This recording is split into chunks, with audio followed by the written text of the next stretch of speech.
Manajemen Pelayanan Kesehatan, dosen pengampu Ibu Nurul Fajaria Istiqamah, SKM, MKes. Manajemen Pelayanan. Perkenalkan, saya Hildayanti Arif dengan NIM 220304502061 dari kelas E. Pengawasan pelayanan kesehatan. Pengertian pengawasan. Pengawasan merupakan suatu proses yang menentukan nilai untuk suatu hal atau objek yang berdasarkan kepada acuan-acuan tertentu dan untuk menentukan tujuan tertentu.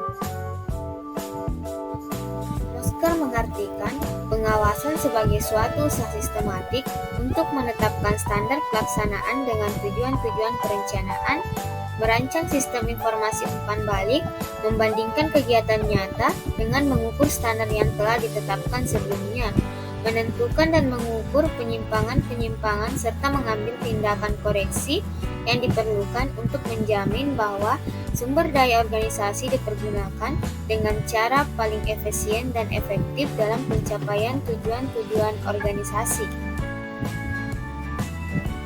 Pengawasan memiliki dua tujuan. Yang pertama, untuk meningkatkan pencapaian dan kinerja.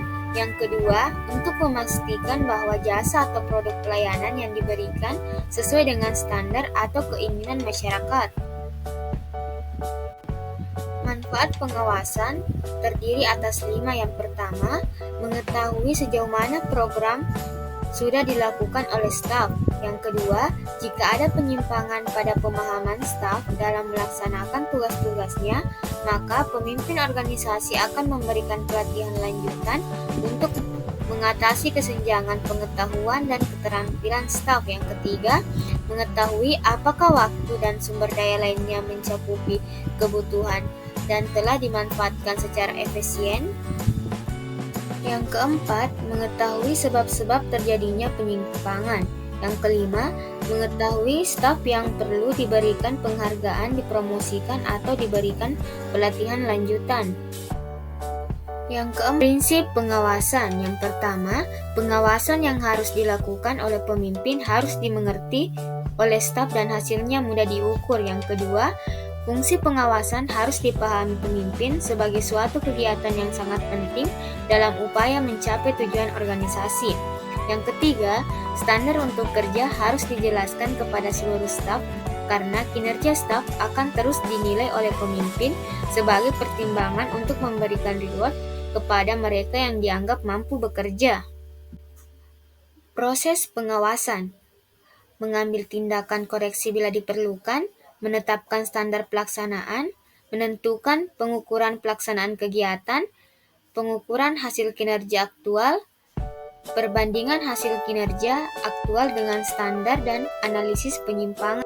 Materi selanjutnya, mekanisme penyusunan program pelayanan kesehatan. Yang pertama, identifikasi masalah. Penentuan besarnya atau luasnya suatu kondisi dalam suatu populasi yang ingin diperbaiki. Yang kedua, menetapkan prioritas. Pemilihan prioritas dapat dilakukan melalui dua cara, yaitu teknik scoring dan teknik non-scoring. Yang ketiga, penentuan tujuan. Ada dua jenis atau tingkatan tujuan, yaitu tujuan umum atau goal dan tujuan khusus atau objektif. Yang keempat, penyusunan dan pengembangan rencana program. Penyusunan program dalam proses perencanaan mencakup keputusan tentang apa yang akan dilakukan untuk mencapai tujuan. Yang kelima, menetapkan sasaran. Sasaran program kesehatan biasanya dibagi dua, yakni sasaran langsung dan sasaran tidak langsung. Yang keenam, organisasi dan staf.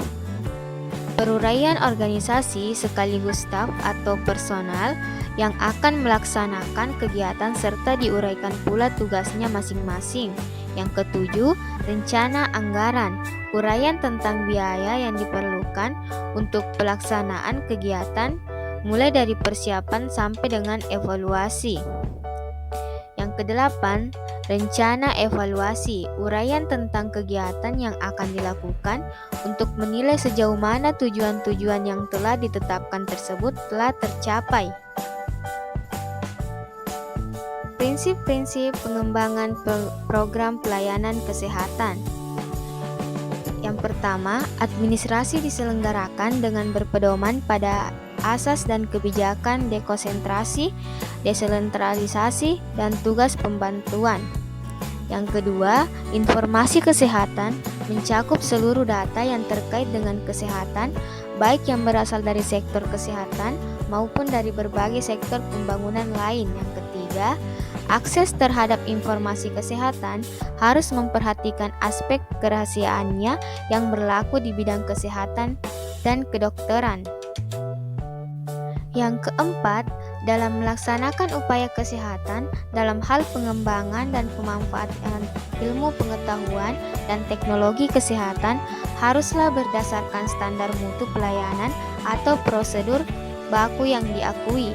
Yang kelima, pengembangan hukum kesehatan meliputi upaya penyusunan regulasi serta harmonisasi hukum, sosialisasi dan advokasi hukum kepada aparatur kesehatan dan masyarakat guna menjamin terwujudnya kepastian, keadilan dan manfaat hukum bagi semua pihak.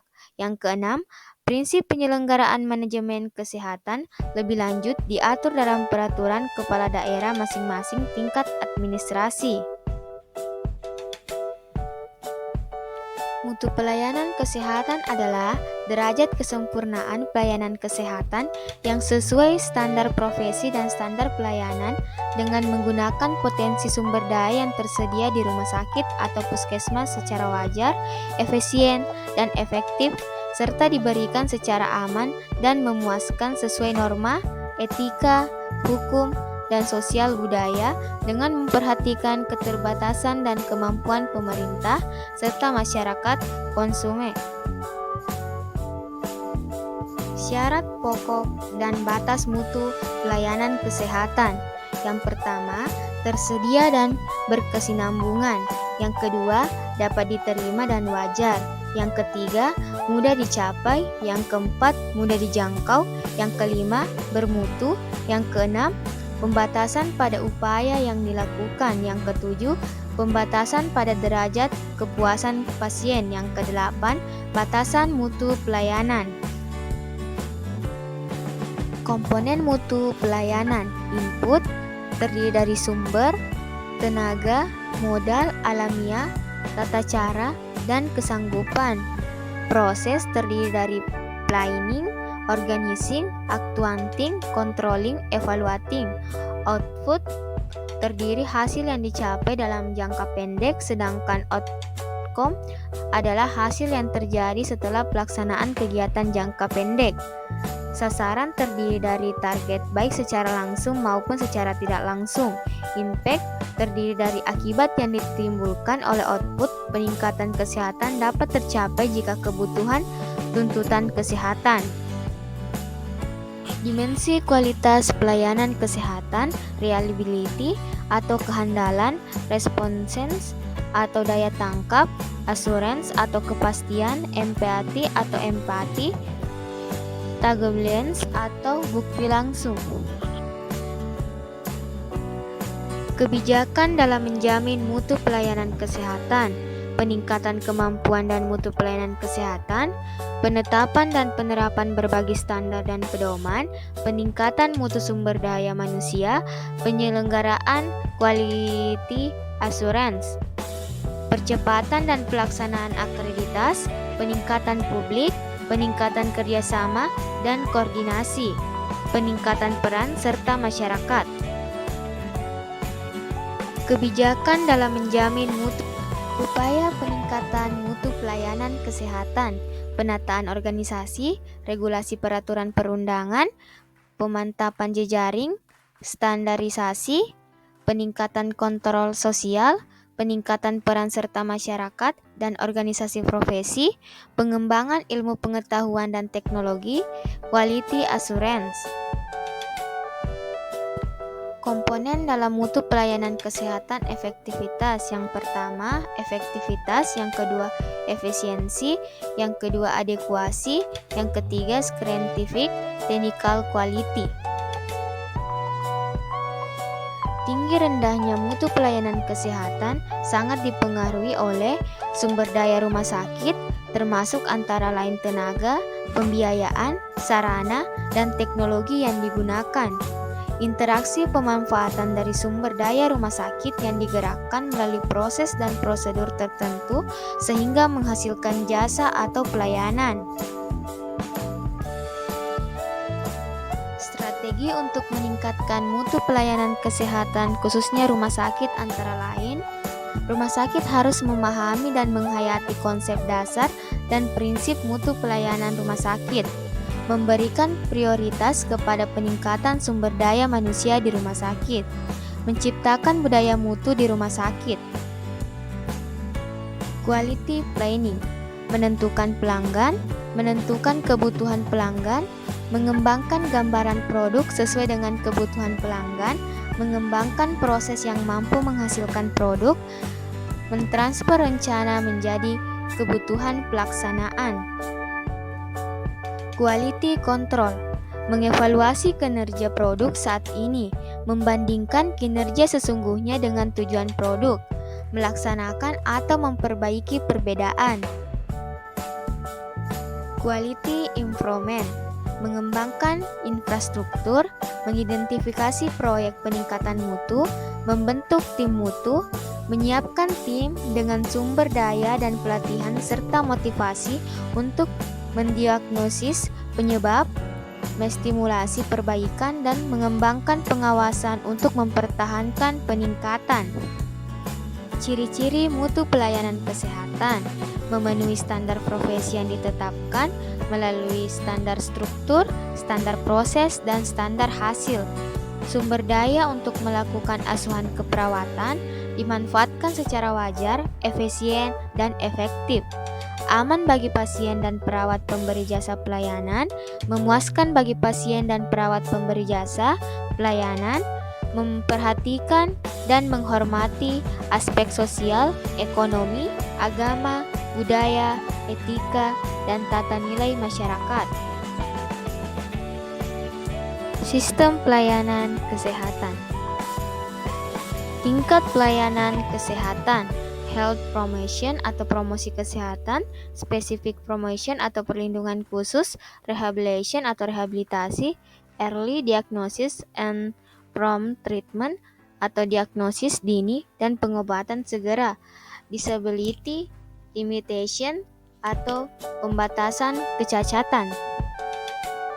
Bentuk sistem pelayanan kesehatan: subsistem di puskesmas, gizi, KIA, Kesling, P2M, Promkes, bagian pengobatan.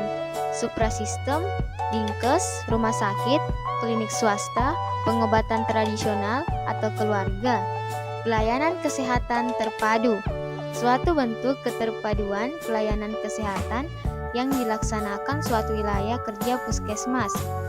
Pos obat desa, wahana edukasi dalam ahli pengetahuan dan keterampilan tentang obat dan pengobatan sederhana dari petugas kepada kader dan dari kader ke masyarakat guna memberikan kemudahan dalam memperoleh obat yang bermutu dan terjangkau. Pondok bersalin desa, salah satu bentuk partisipasi atau peran serta masyarakat dalam menyediakan tempat pertolongan persalinan dan pelayanan kesehatan ibu dan anak. KB dan lokasinya berada di desa. Perbaikan sanitasi lingkungan. Sanitasi lingkungan dapat pula diartikan sebagai kegiatan yang ditunjukkan untuk meningkatkan dan mempertahankan standar kondisi lingkungan yang berdasar yang mempengaruhi kesejahteraan manusia. Syarat pokok pelayanan kesehatan: tersedia atau available, mudah dicapai, accessible, dapat diterima dan bersifat wajar, mudah dijangkau atau affordable, bermutu atau quality. Pengertian pengorganisasian dalam Yankes: Organisasi dalam bahasa Yunani, arganon berarti alat, bagian, anggota. Secara umum, organisasi merupakan suatu proses mengatur sumber daya manusia dan sumber daya lainnya dalam menjalankan strategi untuk mencapai tujuan organisasi. Pengorganisasian dalam kesehatan adalah keseluruhan pengelompokan orang-orang, alat-alat, tugas-tugas, kewenangan, sehingga tercipta suatu organisasi kesehatan di berbagai bentuk sistem pelayanan kesehatan. Prinsip pokok organisasi.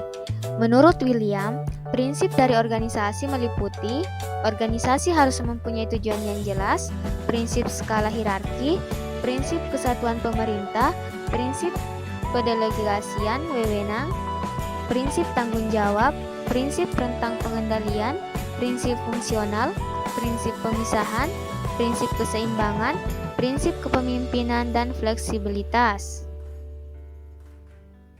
Unsur-unsur pokok pengorganisasian.